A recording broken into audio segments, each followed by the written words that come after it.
This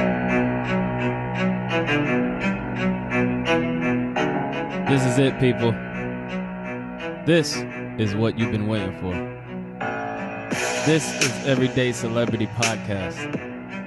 The podcast for everyday people with everyday problems, trying to find everyday solutions to accomplish everyday goals. Let's start the show.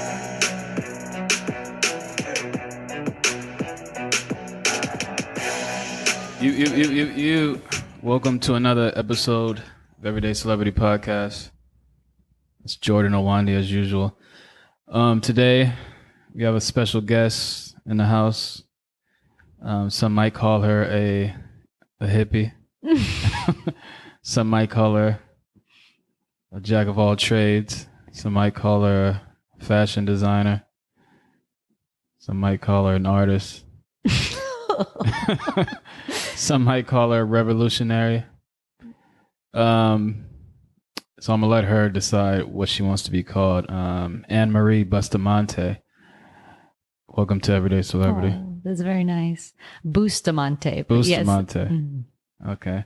How are you today? I'm good. Thank you for having me. Yeah. So the reason why I wanted to get you on the show is because, I was linked to you by one of your friends. And they basically told me that you are an interesting person to talk to. And then I researched. I didn't research you, but I looked at your fucking your Facebook. And there's a lot of things going on, and you seem like you have a lot of shit to talk about. I do. So I don't know where to start. So who is the mysterious person? That's we're not gonna get into that. wow. But you are from the Bay Area, born and raised. Yeah, I'm from Oakland. I'm from Vallejo, and I went to college in San Francisco, and I left the city after college. Traveled a lot, lived in Asia, and then when I came back, SF was horrifyingly expensive. I mean, Oakland was too, but there was just no way. So I was forced into Oakland, and I love the art scene. It's almost like everyone's been kind of, transplanted out of the city and all over the world, really. But yeah. So would you consider yourself an artist? Absolutely. Oh, yeah. Like even growing up, I knew I had a lot of positive reinforcement from my parents. My mom's a teacher. So just like everything, like creative and imaginative, I was super reaffirmed, if you will, by my parents. So I've always been down to kind of like break the mold and be different. And that in itself is art, Did you go to school for art? I went to SF State in the apparel design and merchandising department. And yeah, the network out there was amazing. Yeah. Yeah. Did you go to SF State? I did not. No. Why would you ask me that? I don't know. I thought you did. You thought you saw me on the campus or something? No. I watched 5 episods. Oh, you did? Yeah. Yeah, did my research. This is the #1 podcast. Of course. Yeah. No, I've been an avid listener for years. But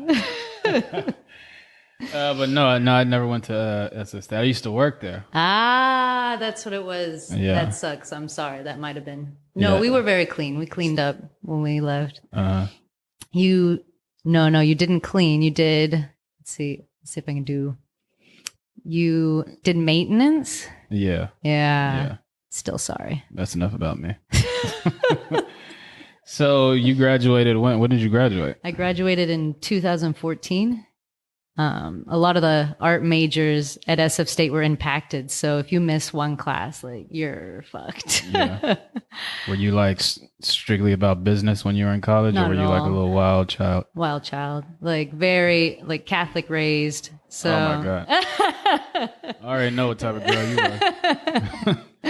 are. Undercover freak. Oh, outer cover. But And then in high school, I was a track star. So I was straight edge, Yeah. until I stopped running because I don't want to compromise my game, Yeah, that's why I never like smoked and shit, because I was really into like basketball and shit. And I didn't want to. Good for you. So SF State was, so you enjoyed that school? Yeah. I lived in the dorms the first year and it was amazing. The dorms, not the towers. Nope. And like all that shit. The tiny closet room. You're forced kind of out of your room into the living room to hang out with everyone and just the entire floor.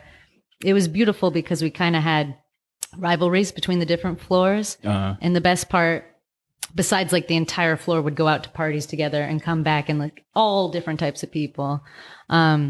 We would steal the furniture from other floors, like, and hoard all the couches through the elevators. And it was just amazing. Are you still cool with your homegirls from college? Yeah. My brand made it to our first fashion week this year. And we were allowed, it was so lucky, we were allowed to choreograph like the runway. And my college dorm mate from the first year of college, she's a rap artist and a singer in Sacramento, and she was able to perform whilst we had our first fashion week. So it was kind of like this molding of all the different worlds. A bunch of people from college modeled in it, and it was just incredible. Drea, she's an amazing musician. She's up and coming. Okay. Shout out to Just Drea. So you're a fashion designer. What's the name? So you have a brand? Oh yeah. What's the name of your fashion Casually line? Uncommon. Casually Uncommon. And so describe your clothing. Like what type of shit you make? Funky, wild, loud, in your face, expressive, kinky, vintage inspired, psychedelic. And the main thing with us is that we're 100% sweatshop free. So we're dedicated to hopefully soon manufacturing right here in Oakland and, paying the seamstresses right, treating everyone with respect, how it should be. Yeah. And the other half of it is that a lot of our fabric that we use is repurposed. So couches, curtains, pillows, old clothes, everything is kind of like brought to new life versus fast fashion where you wear it once and then it's just like gone. I am creating clothing that people treasure and they care about and they can wear for a while. So where is your clothing made now? So right now it's just me, my 2 co-designers and 1 intern, and it's all us. So I'm saying, do you make it out of like your house or something? Yep. I'm lucky enough to live in an artist warehouse loft. So I have my own sewing studio like right in my house. Is that like are you guys able to handle like the orders and shit? Oh, yeah. So yeah, we just don't do that mass of orders. And that's hard in and of itself because then we're not, collecting the monetary amounts that we could if we were bigger. So I drive for Lyft. Like I do sewing lessons. I teach sewing and acting. There's like a lot of things to kind of juggle just to stay afloat in the Bay. But as we grow, I would love to like just pass it off to manufacturing and then, expand. When was your first fashion show? My first fashion show was in college. They hooked us up with these amazing venues. The SF Design Center is this massive, like 6-story windowed out, incredible room. And that was my senior collection. And I did metal swimwear. It was like kind of a Xena the Warrior Princess. I used to love that show. Princess Leia. Oh, it was such a good show. I didn't have cable. That was the only show I was able to watch. Oh, it's a beautiful. So many. The lesbians love her. Yeah. Oh, yeah. That show started so many people to kind of, I might be lesbian. Okay. So, I noticed on Facebook that your clothing is like basically catered to like the lesbian workout clothes or some shit. Am I right? LGBTQ. Yeah. So what makes it, the question I have for that is what makes it, or why would you say just it's for LGBT and just not just women in general? LGBT, I mean, are you saying that their bodies are like different than fucking straight women, or what's going on? No, their bodies are just the same, but it's beautiful to celebrate them and kind of pick and choose and showcase them as our models and them as our brand ambassadors, and especially trans women. Like, there's few things more powerful than a trans woman, in my opinion. Are you bisexual? I'm queer. Queer? Mm-hmm. Okay. Can you explain what? Totally, yeah. So queer is this new term, and I love so many new terms. There are so many genders now, so many expressions, so many directions, but I like defining it as weird because, like, I grew up very kind of hyper aware of the differences in how little boys were treated and how little girls are treated. So I just went straight, nope, I have no gender. I am, I guess I did dress like a tomboy, but I was kind of like in revolt against all of that. So really showcasing the LGBTQ is kind of a love letter to the younger self.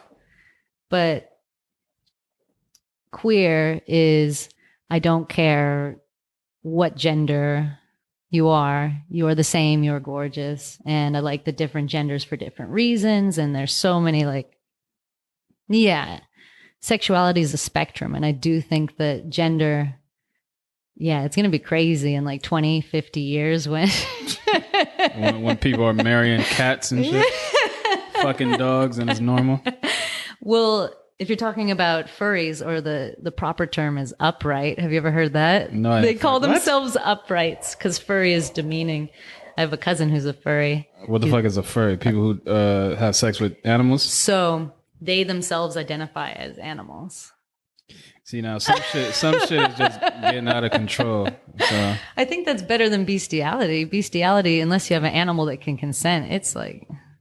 What if you met someone and you were attracted to him, and then he came up to you and then he was like, I think I'm a panda. I'm open to it. I identify as a panda. Yeah. Or a kangaroo. As long as they're a kind person and they're honest and all the good What things. if he ate like animal food? Like, he didn't sit at the table. He he sat down with his legs crossed on the floor. Is this all the time or just when he's comfortable? All the time. He identified himself as a kangaroo. So at the wedding, it would just be bamboo. Yeah. And then when you guys had sex, he wanted to be in a panda suit. I mean, would you still date him? I'm on board. Yeah. So you're just down with everything. Yeah. Jeez. All right. So you did fashion. So is fashion your first passion? It's so funny. Drawing was my first passion. And then in middle school, I'm really small, right? So in middle school, I was non-gendered and really small and nothing fit me. Mm-hmm. So it was almost kind of like, oh, I'm going to invent clothing that is very small for everyone who's having the same problem as me. But that's why the brand is doing a universal size or interchangeable size or adjustable size. Yeah. Instead of just creating a new category, I'm kind of trying to expand the existing category. Uh-huh. So yeah, drawing was my first art. But I mean, we did movie making, acting, dancing. We were very, very lucky growing up. And so yeah, middle school, I switched to the fashion dream, the progression of that. Okay. Mm-hmm. Are you Jewish? I'm not Jewish. I get that a lot. I'm half Irish, half Central American. So Salvadoreña and Nicaragüense. Okay. So when you finished college, where were you working? So yeah, having that extra year of college, I was just not wanting to enter the fashion scene because it's hard and it's rough and people are rude and it's intense. So I went and taught English in Thailand for a year, And damn, how was that? Oh, incredible. Like absolutely incredible. And yeah, we lived like queens out there, you know. They pay you so much and the cost of living is so low, and I lived like in the countryside and had my own motorbike, and like And you don't need like a teacher's credential to do that? all you need is to graduate college, and then you take a course that certifies you with the TEFL. Mm-hmm. And yeah, I had zero teaching experience. My mom's a teacher, so I guess maybe I like osmosis some of that. But yeah, I taught high school students how to What made you make that decision to leave and teach her. to go to Thailand and teach English? I wanted to go to Thailand for the beaches, the food, and I kind of had a little bit of I'm creepy towards Asian people when I'm single. Like I'm attracted to not for you. I mean, I'm a man, so I think all women should be head over heels for the black man, but that makes sense. that's just me. Yeah. No, men and women though. Like I dated everyone in Thailand. Yeah. Mm-hmm. Okay. Yeah. So how long were you in Thailand? So I was out there a year and 2 months. I had a month vacation before and after my year of teaching. Yeah. Anything like any bad experiences? Yeah, because I was very free, you could say. There was one night I was in a club and I was with all the teachers and we were dancing, and then there's one guy I was super into, but then he's not really speaking to me, so I'm like even more, you know what I mean? Mm-hmm. And then I wanted to take him home right away. I took him home, but he came with a car full of like six guys. And I'm like, it's fine. We're fine. It'll be fine. And I take him into my apartment and all the guys are inside, and they had some sort of excuse like we all shared a car. We can't leave him or something. We can't wait in the car, something like that. So there's like 5 guys in my room, and then I take, the chosen one. The chosen one. The fella I had my eye on into the bathroom, and then, we have fun, but all his friends are outside, like trying to get into the bathroom. Oh God. It's wild. I don't know how much you know about Thailand or Asian countries. They kind of worship light-skinned people. It's really intense. Like I got so many marriage proposals out there, and just, they kind of sensationalize us, but also sort of, treat you as a celebrity, just because you're light-skinned and from, somewhere else. Light skin or just white? Which one? Well, so I don't identify as white. I'm mixed race. But yeah, because I did have some Asian friends out there, and they were not treated the same as I was. I will tell you this. So were these guys trying to like get in the they all wanted to try to fuck you or something? Yeah, they were all just wanting it at the same time. And so we finish, and then they all want to spend the night, and I sleep there. And then one of the guys who isn't the chosen one, poor guy, I don't even know his name, but one of the guys grabs my ass and I flip out, like screaming at him. And then I try and grab the chair and get him. And then it's like a frenzy. Everyone's freaking out and like trying to protect each other. And then the door opens, my poor neighbors, and like 6 guys like run out of my room. Why would you? Well, first off, if they're trying to break down the bathroom door to fuck you, why would you even allow them or feel comfortable allowing them to stay the night? Like, that's crazy. That's a good point. You weren't scared of being like gang raped? No, not by Thai people. No, What are you saying? Thai people don't rape people? So I got it. Yes. I felt so safe in Thailand. Like, I don't know. There's some people that might have stories of that, and there are gangs out there, but I don't know. There's countries where they believe in karma very deeply and just treat each other and foreigners, So after you had sex with the chosen one, you walked out the bathroom And these guys are trying to get in the bathroom. What happened? You were once just like, once no. I come out, they were like, oh, it's over. And then they stopped. And then everyone went to sleep. And it was nice until the one guy tried to touch me. Did you, how did he touch? I mean, I know he grabbed my butt. All of you guys were like laying in the same bed? There were 3 in the bed, the rest were on the ground. So you and 2 guys in the bed. Mm-hmm. And the guy in the bed grabbed your ass. Mm-hmm. How did he get in the bed? He just landed there. That's just where he went. I was good. I was ready for sleep. Okay. Yeah. All right.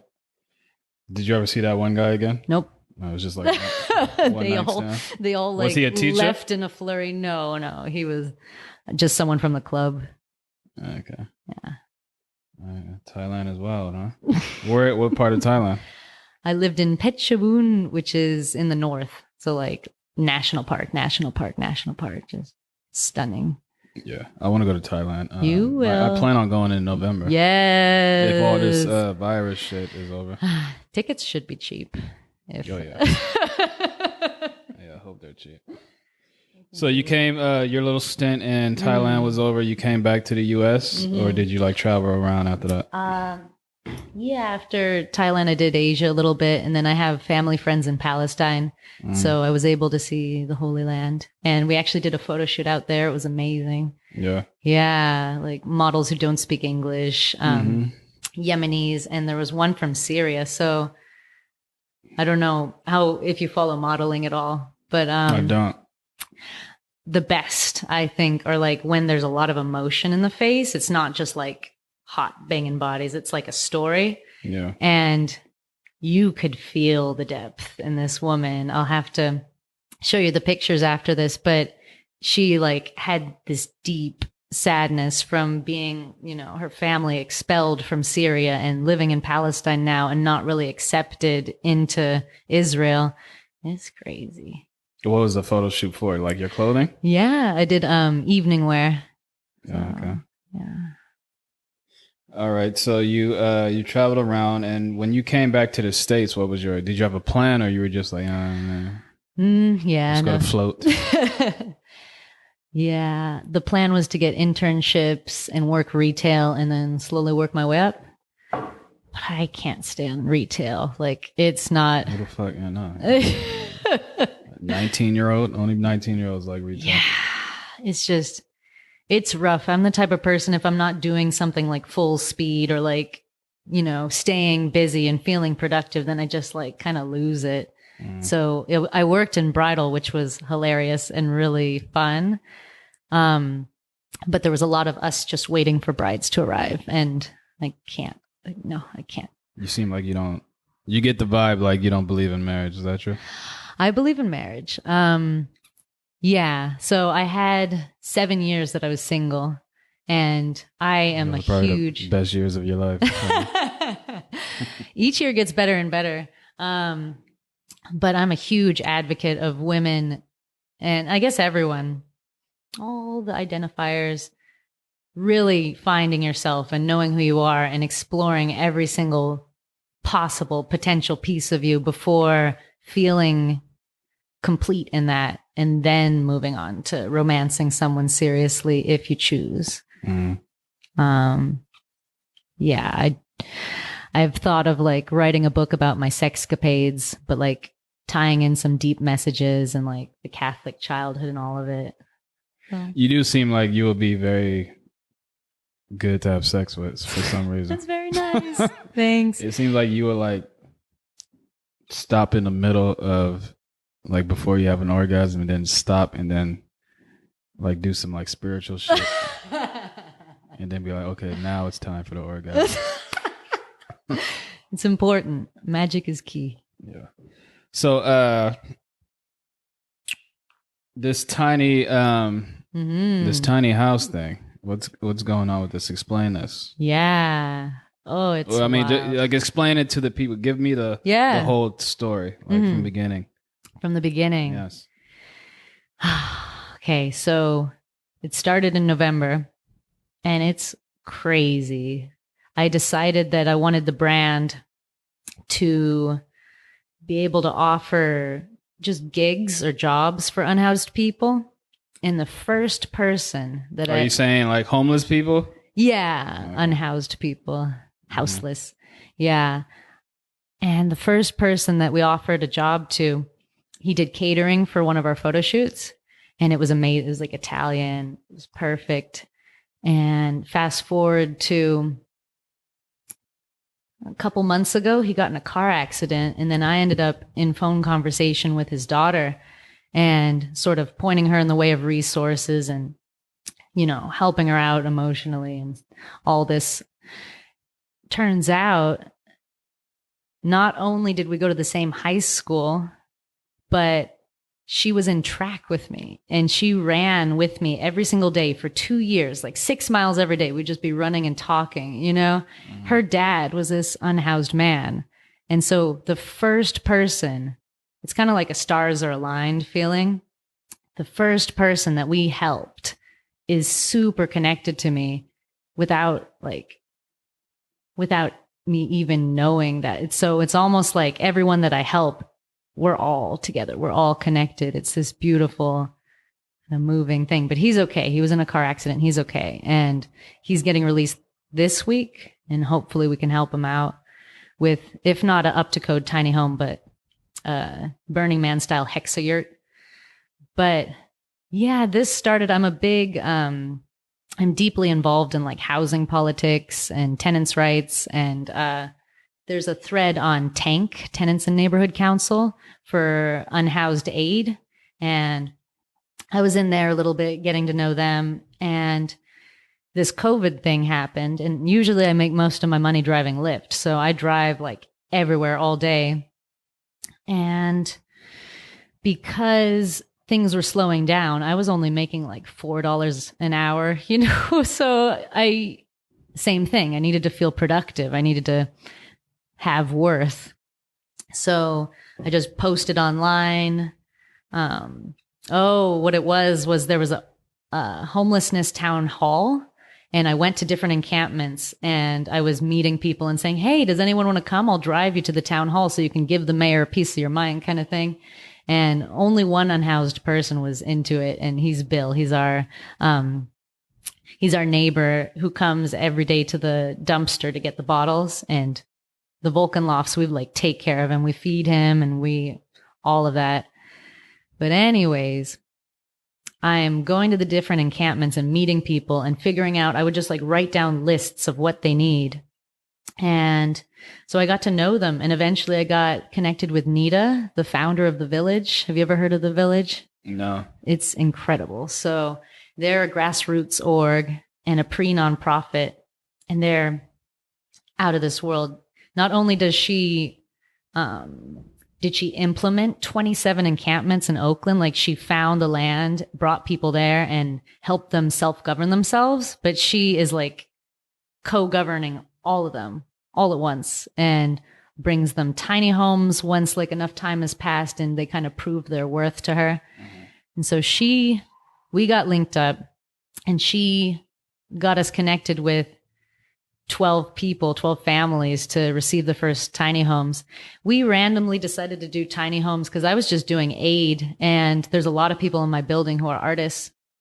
And one guy, he's an architect, and he's like, oh, we could easily make tiny homes. Like, let's just raise some money and do it. And I'm like, okay. And we did, because everyone's out of work.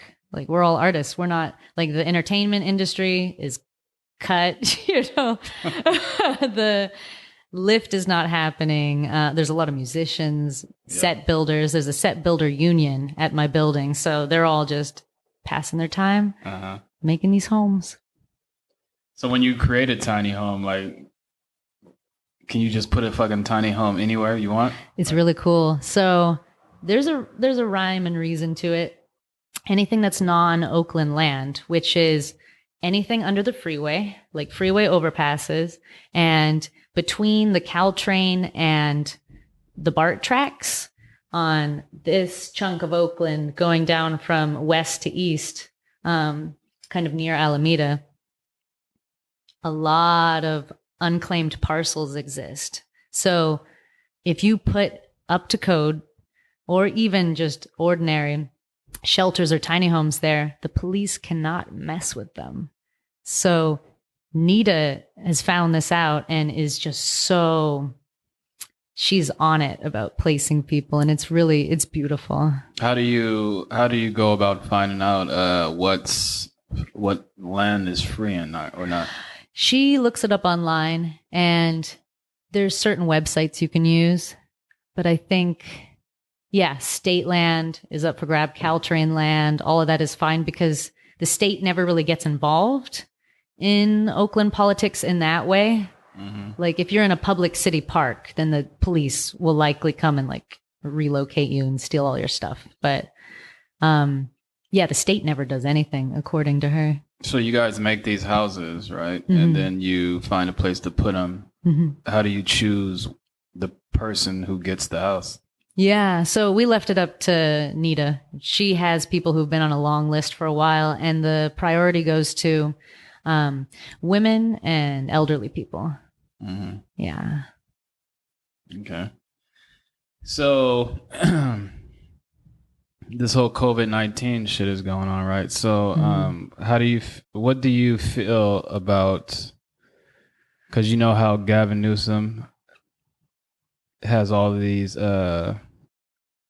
hotels, mm-hmm. like they bought like thousands of over like 7,000 hotel rooms to house the homeless.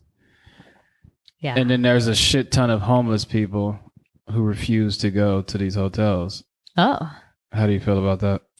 I think if they were living in a shelter or a tiny home and they didn't feel secure that when they come back, all their stuff's going to be there, I sympathize with them. And it's tricky, the wording of these laws and bills. Like San Francisco didn't even allow or enforce that unhoused folks would go into their hotels until the 28th of this month. So they had like a whole month. And I don't know SF unhoused community as much as I do Oakland, but usually in SF I'll see people just on their own with like no house, just kind of like barely a tent kind of situation.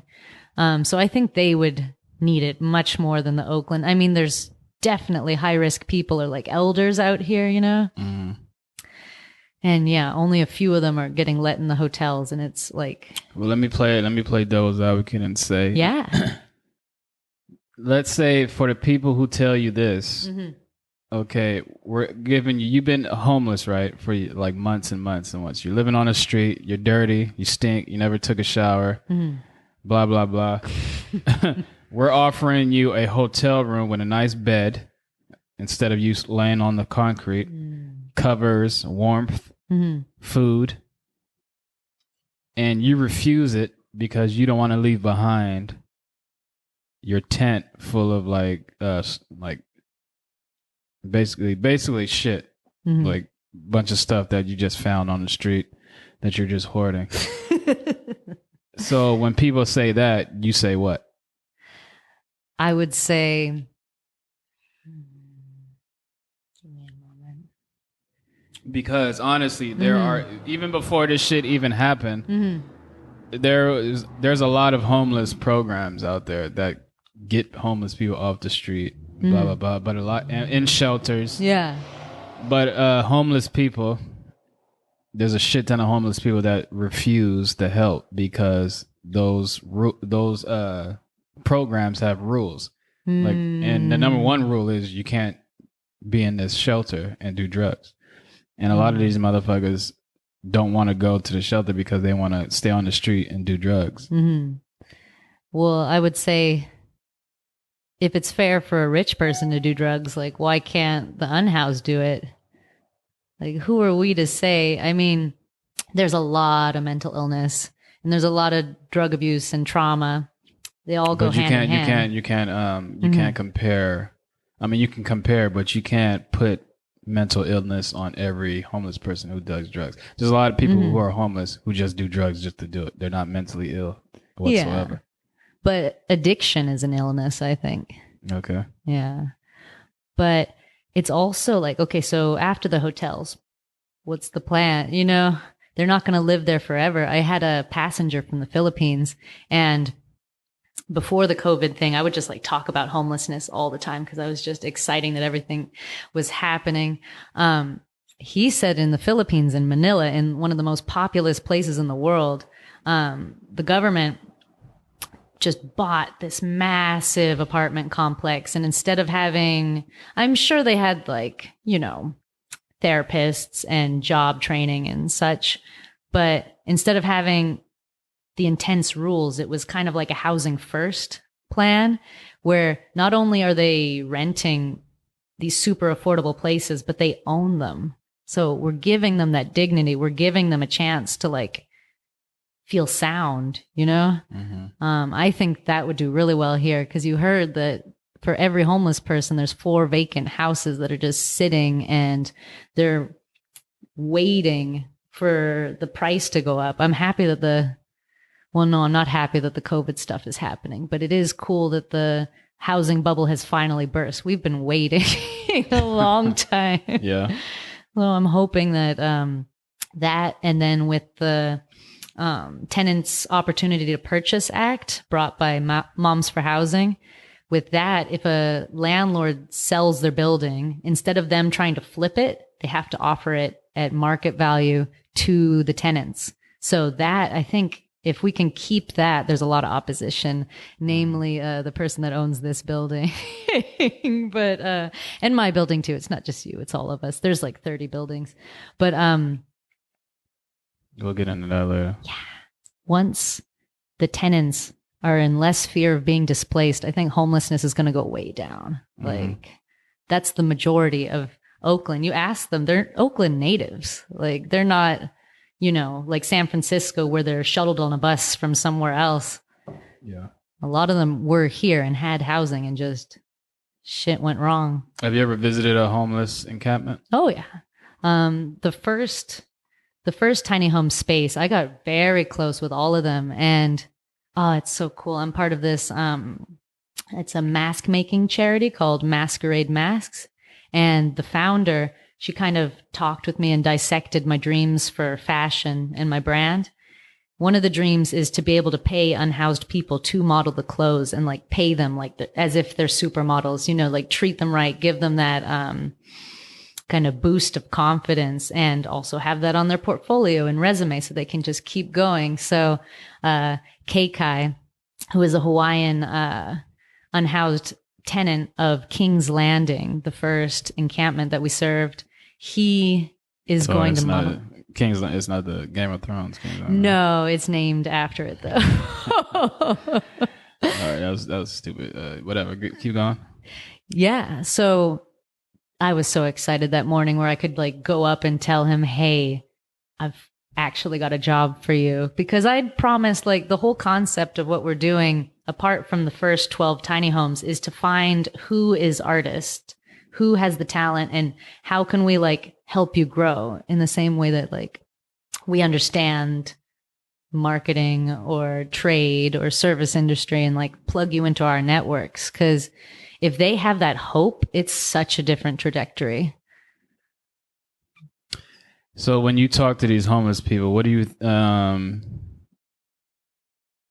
think the number one reason is that they're in that situation that they're in? Formerly incarcerated is like felons and shit, can't get a job. Mm-hmm. Can't get a job. And then the first man that I mentioned, my friend's dad, Son, his name is Son. He is in a very wild situation where he was in prison when he was in his 30s. And then something happened maybe 15 years ago.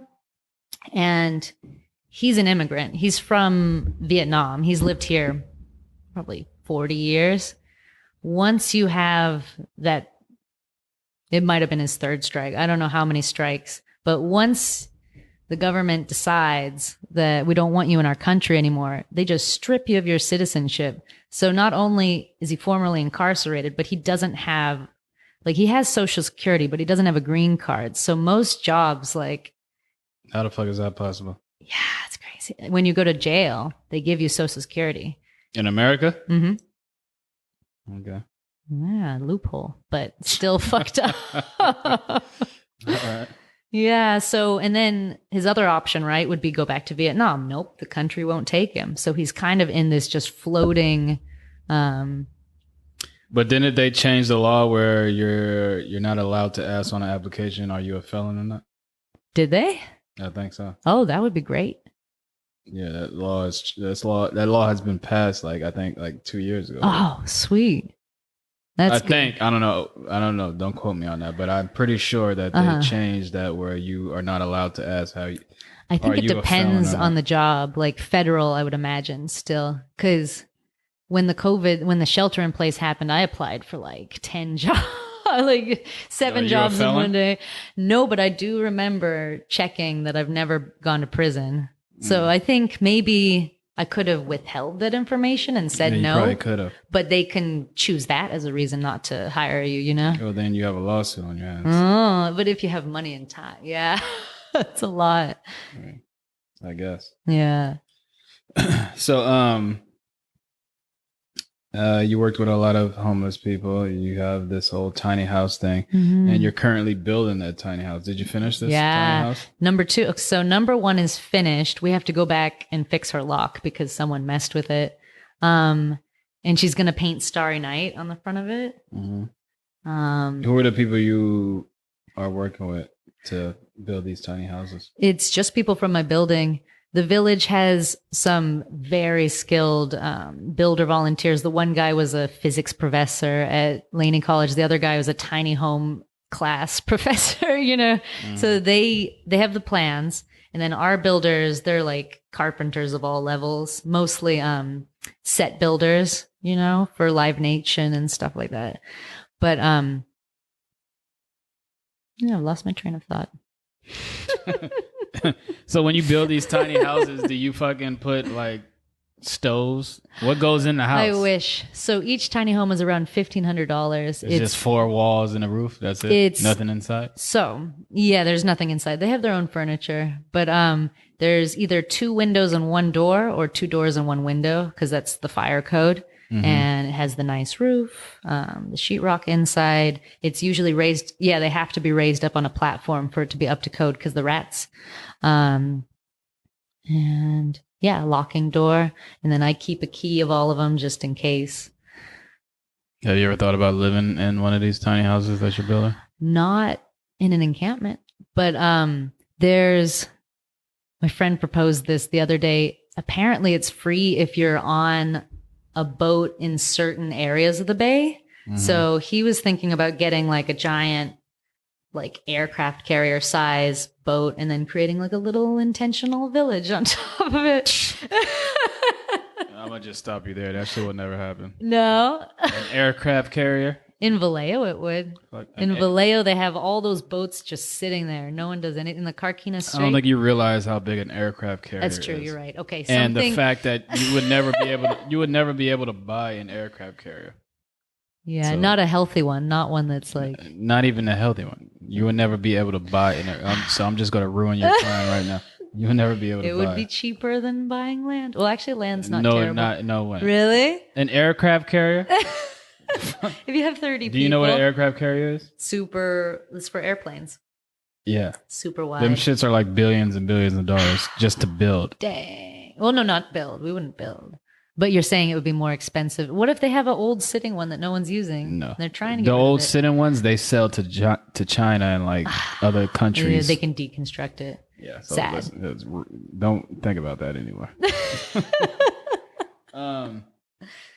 All right, so you are going through a situation with your housing, right? Do you want to talk about that? Oh, yeah. So a year ago, we raised $50,000 for our lawyer. Wait, start from the beginning. Once upon a time, yes. I moved into the Vulcan Lofts. And where are the Vulcan Lofts located? So they're in the Fruitvale district, in the very industrial section of. You got to talk people all over the world are going to be listening. So to this. Vulcan Lofts is located in a very industrial area of Oakland. It's Oakland, California. All right. It's in between the 2 BARTs. Okay.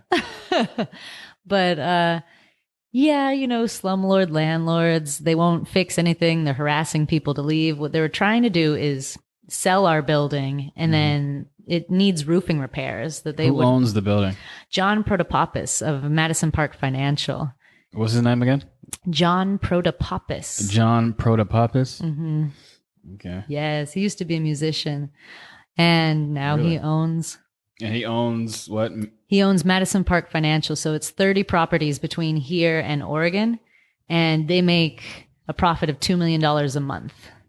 And why are they trying to get rid of the people in Vulcan Lofts? So they were pretty much just trying to flip the property. Mm-hmm. So the property is like there's more damage than there is.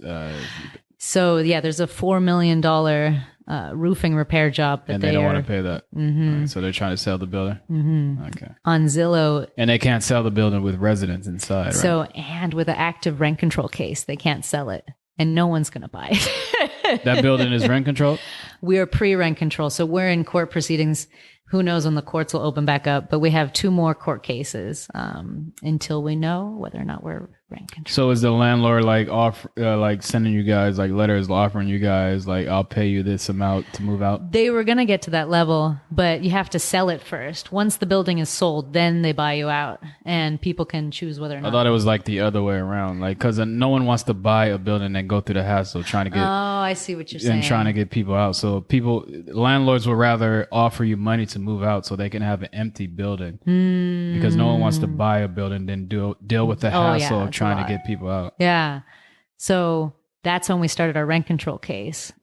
Once we had that and we were in court, and I don't know how deeply these prospective buyers were watching, but it's like the rent control case dropped the building's price. Like $6 million. It felt so good. Damn. Yeah.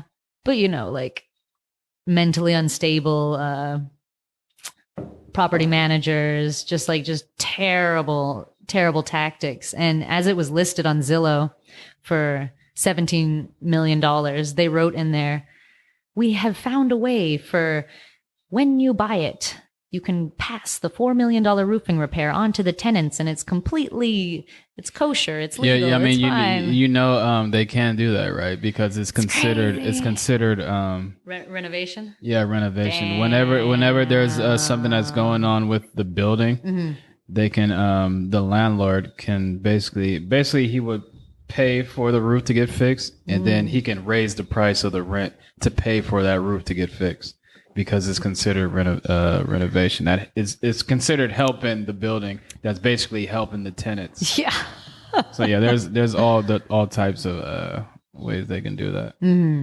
Yeah. But they can only raise the rent like a certain amount. Thank goodness. Yeah. Okay, so that's what you're dealing with. And what's the the status of that? So we're in limbo, waiting for the courts to open back up. But I feel very good. Like once I entered the civil suit, so many more protections opened up for me. So pretty much anything that the landlords or the new property manager does towards me, you got some nice birds. I got some crazy fucking birds. It's the springtime. They're like roosters. Like when I wake up in the morning, they're like chirping and shit. I'm like, God, I'm trying to find out where that nest is. Oh no. But anyway. Terrible. So, yeah, anything they do harmful or negative towards me is in the realm of retaliation. So they are treating me so nice now. And, if they do anything harsh to me, they'll just have to pay me more later. So it's kind of like this beautiful power for the first time. The rent control case, I felt powerful, but I have 3 lawyers now, and it's like 20 of us. It feels great. Are you trying to stay in the building?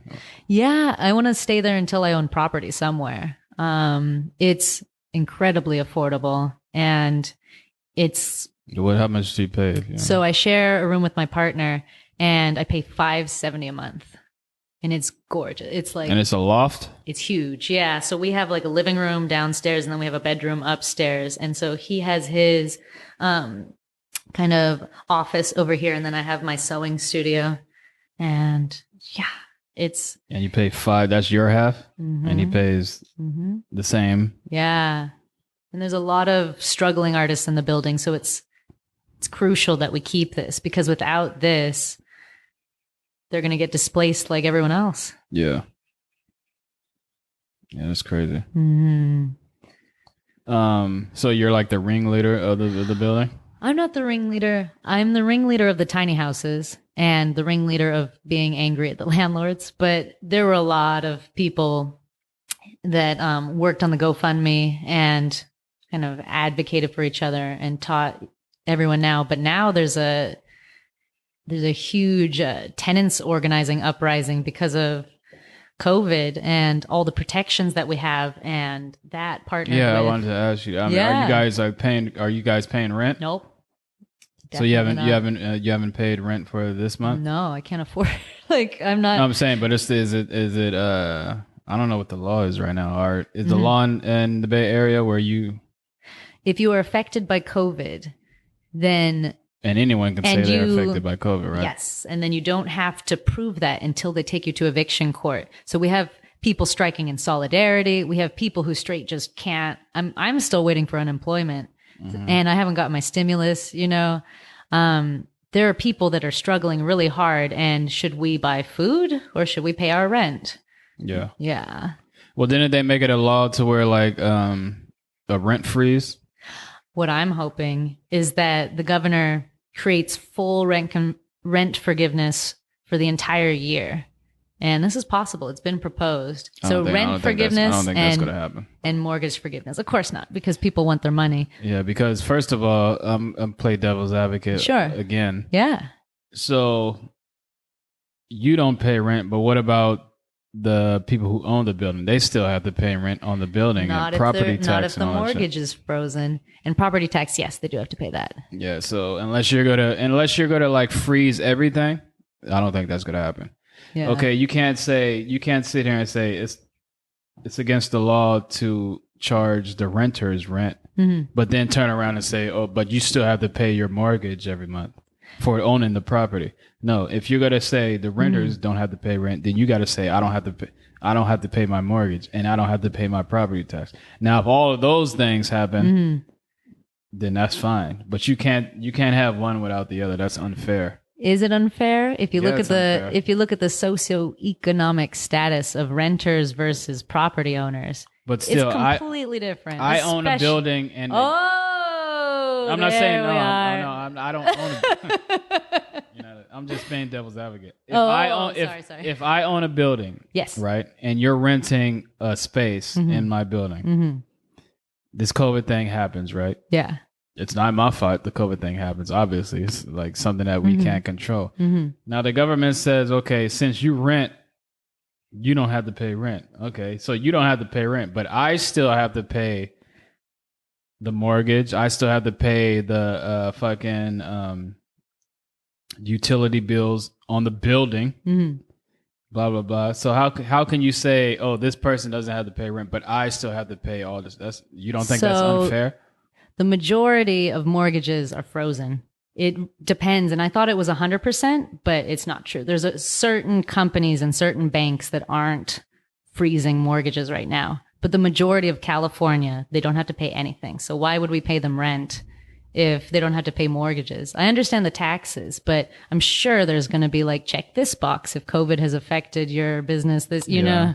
I just say, if you're going to freeze one, freeze all that shit. You know what I'm saying? But then again, there's a lot of people who are, there's a lot of laws that are freezing. Okay, the renters don't have to pay rent for 3 months. But then after the 3 months, you have to pay those 3 months back. It's true. Unless we have the rent forgiveness. And a lot of the tenants unions are pushing for that. And even if we don't get that, all of my habitability issues, all of like the broken oven, the drain not working, there's so much. They fixed that like in this last week. Once you withhold rent, you have so much power. Yeah.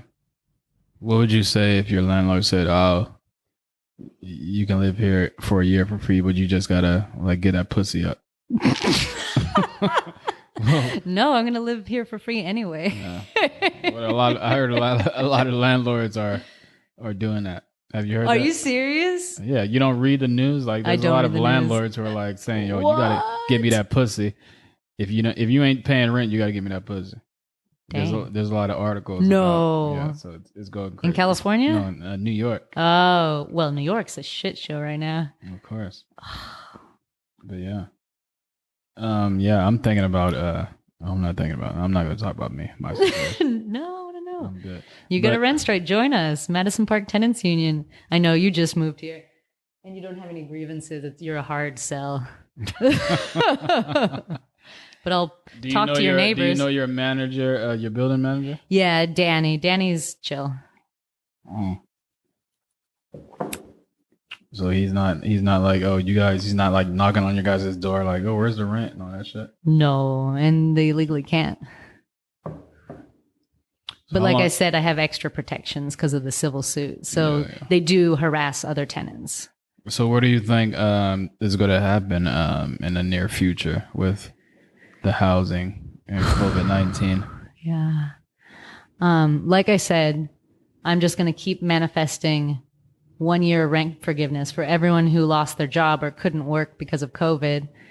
And it would be beautiful if all of these vacant homes can just be opened up to Oakland natives or people that are from here and struggling. And, you know, small business owners are going to be really hurting in this next year.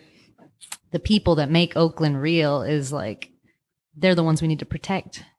Okay, that's all fairy tales. But let's talk about realistic shit. Sure. What do you think realistically is going to happen?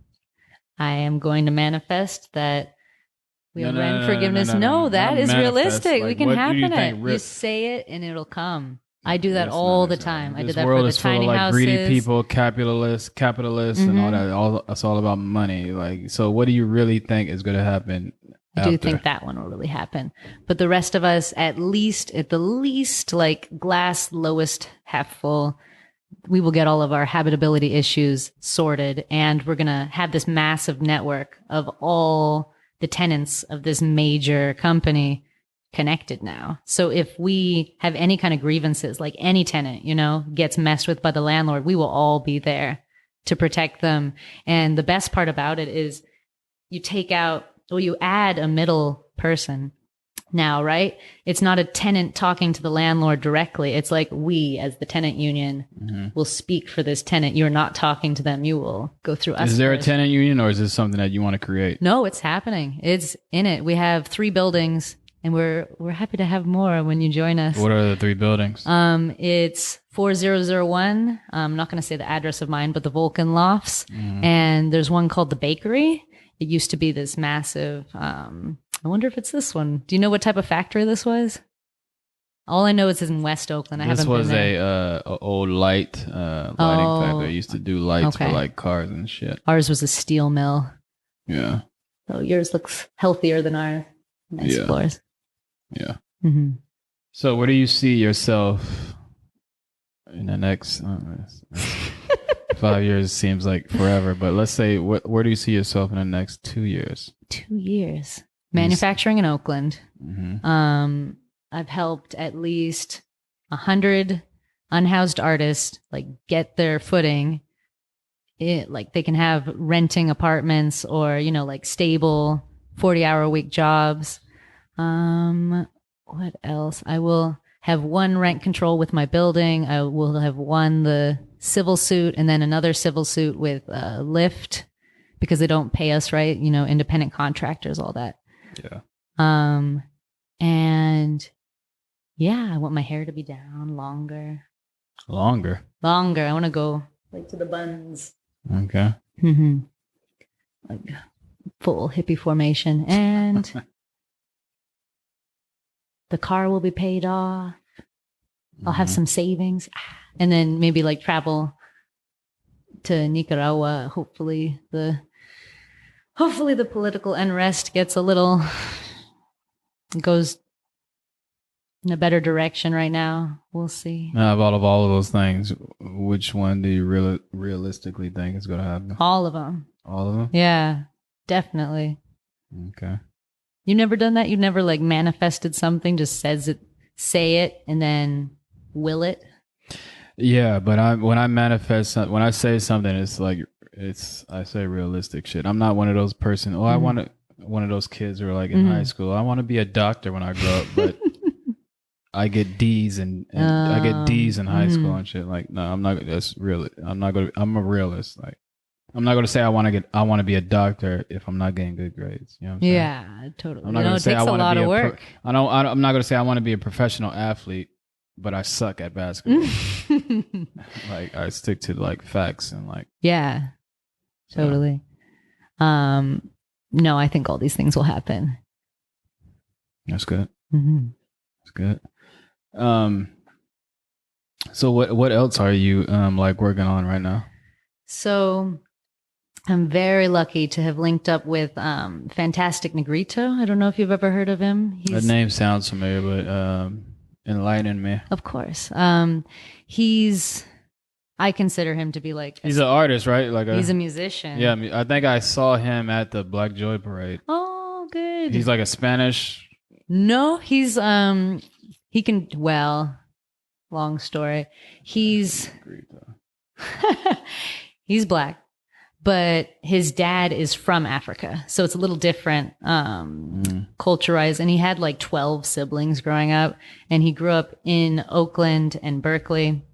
And yeah, so I'm designing for him and it feels amazing. And he's like this politically minded, like, what are you designing? All kinds of things. So pretty much his clothes that he's tired of, like it's time to repurpose them. I just put funky fabrics and crazy kind of kaleidoscope formations. I extend some of his clothes that don't fit, and yeah, I just embellish stuff and make them like really loud and rock star. Okay. What else? So I'm doing that. Oh, okay. So the dream, I told you I'm a sewing and acting teacher for elementary school age children. Mm-hmm. So right now I have a summer camp, and I was supposed to expand it to Oakland this year, but it's not happening. I might do like a virtual thing. I'm so tired of these virtual. I don't want to go on a virtual happy hour. I don't want to go on a virtual. No, yeah, you don't seem scared of the virus at all, which is refreshing. I expected to come in here like with the mask and gloves. No. Yeah, that's kind of how I feel. But the dream is to have a traveling fashion program in every single school in Oakland, like a 6-month, and not only teach children body positivity, inclusivity, and that all of them have that that talent they can unleash.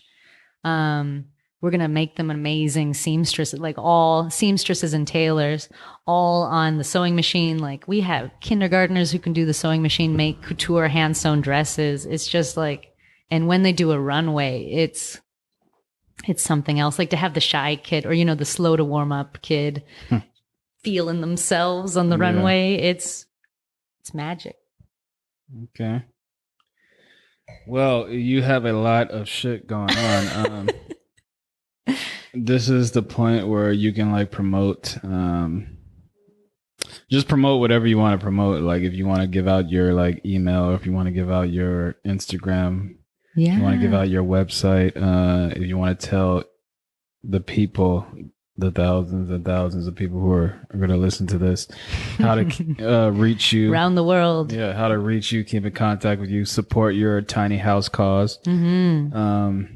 This is your little 5 minutes to promote. So whatever you want to say. Thanks. So for the fashion brand, we're called Casually Uncommon, and you can go on Facebook or Instagram with that name. And then for our website, it's www.casuallyuncommon.com. And for the tiny homes, please Venmo us. We're raising money to fix the windows of a woman's car. She lives in her van and it's unsafe right now. We're trying to raise $600. So this will be for Sarah. She's an artist. She's a painter and she's in her 60s and she's super cool. Venmo Unhoused Artist Aid. And you can also find Unhoused Artist Aid on Facebook or Instagram. And then our website is www.unhoused-artist-aid.com. maskadeaid.org. And I'm joining a mask making startup, and it's a charity. So they're luxurious masks. Every one that you buy, 3, you get to choose whether they go to hospital, frontline workers, or to unhoused people. And that's called Masquerade Masks. It's www.masquerademasks.com. Let me make sure that that's with the S at the end. And that's also on Facebook. Yes, it's Masks with a S. Okay, cool. And yeah, that would be all of them. Okay, it works. I won't promote my summer camp because that's not happening this year. But all right, well, you heard it first. AnnMarie Bustamante or Bustamante? AnnMarie Bustamante, a very, very talented, very social acting woman, down with the causes. Yes. So yeah, please support all the shit that she said. Supporting, you can just go on. Yeah, see for yourself. Just go on. Support doesn't mean give money. Like, you can just support by giving time. You can support by just fucking liking a picture or whatever, or just going on her information and then passing it on to someone. That's support too. That's nice. Support is not all about just giving money, but if you can give money, old girl needs $600 for them windows. You know what I mean? Because being a woman by yourself in Oakland is dangerous, whether you're homeless or not. Whether you're homeless, broke, or whether you are rich, walking a dog on the street. You know what I'm saying? So yeah, support.